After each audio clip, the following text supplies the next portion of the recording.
Hello guys, কেমন আছো তোমরা সবাই? তো দেখো আমি চলে এসেছি ছাদে। আর ছাদে না ভীষণ নোংরা হয়েছে। তো দেখো আমি 2 দিন পর পরই ঝাড় দিই। তো বরমশাই ছাদে সার দিয়েছে গাছগুলোকে, ওই জন্য নোংরা হয়ে গেছে। তো দেখো পরিষ্কার করে ফেললাম। আর দেখো এখন কেমন লাগছে আর আগে কেমন লাগছিল। তো এই জায়গাটায় না একটা উনুন আছে, ওই জন্য এই টিনটা সরাতে পারিনি। তো তারপর দেখো গাইস ভীষণ গরম ছিল আর খুব কষ্ট হয়ে গেল।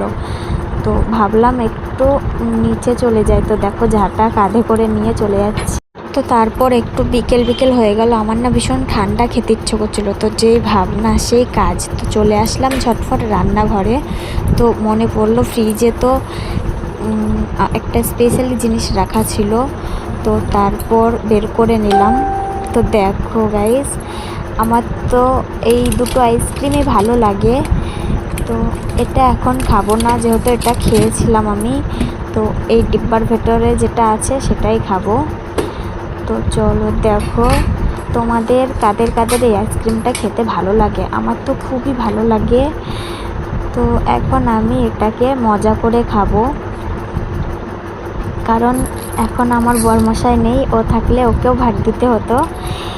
তো আমি ছাদে নিয়ে চলে এসেছি একা একা বসে খাবো জন্য। তো তারপর পেছন থেকে হনুমান চলে এসেছিলো। তো চলো টাটা সবাইকে, কেমন লাগলো অবশ্যই জানিও।